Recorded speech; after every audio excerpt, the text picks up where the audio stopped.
Hello and welcome to the Inland Navigation Rule 6 video. Rule 6 focuses on safe speed. And now while the words from the International Rule and the Inland Rule are written exactly the same, the United States court system has specific expectations around boaters for this rule, which is different from the International Rule. And safe speed is really important because it's not defined by an actual miles per hour speed. Now, safe speed depends on the weather conditions that you're in, your boat and the limitations of your boat, the visibility conditions, and your experience operating the boat that you're on. Now, I see so many accidents here in Florida that can easily be avoided if the boaters would simply follow this particular rule, and in some cases combined with no alcohol on the boat, unfortunately. So let's jump right in and cover this and break this down so you understand the rule, but most importantly, you understand for the inland waters what the expectation of the United States courts are.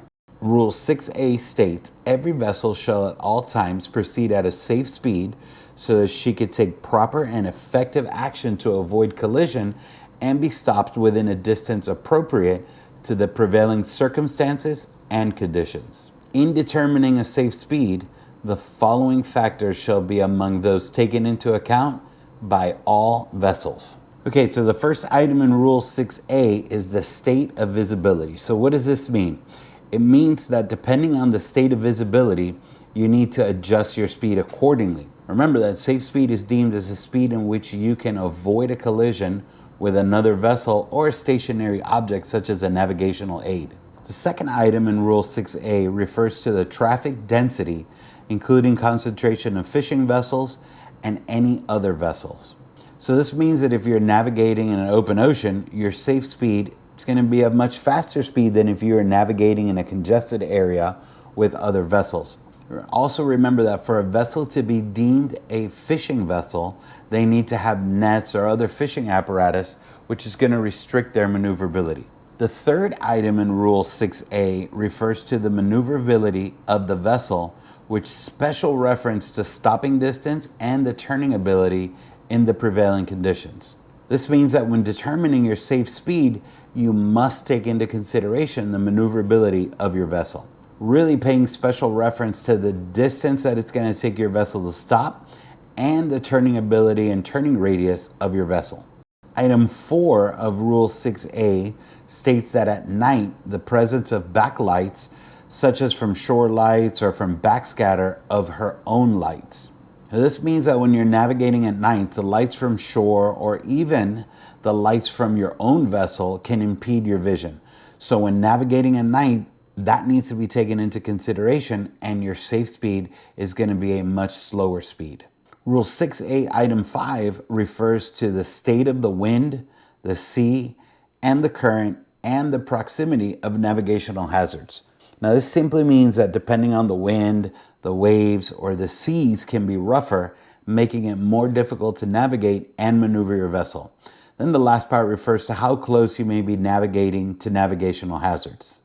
Rule 6A item 6 refers to the draft in relation to the available depth of water.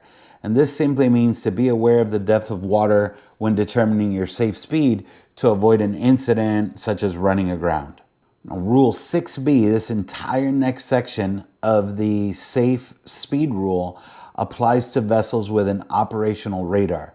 And this is where the difference comes in for the inland rules.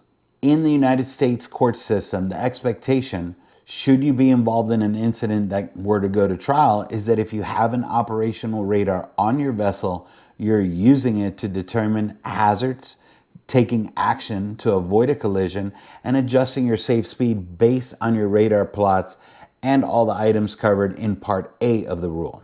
Now, if you have a radar and you're really not sure and you're kind of intimidated by what the radar screen looks like and you don't fully understand it, I made a video that's going to teach you how to read, interpret, understand the limitations of your radar, and give you the confidence to look at that radar screen and totally understand what you're looking at. I'm going to link that video at the end of this one, and I'll put it in the description so you could check that video out and really learn how to use and interpret your radar screen.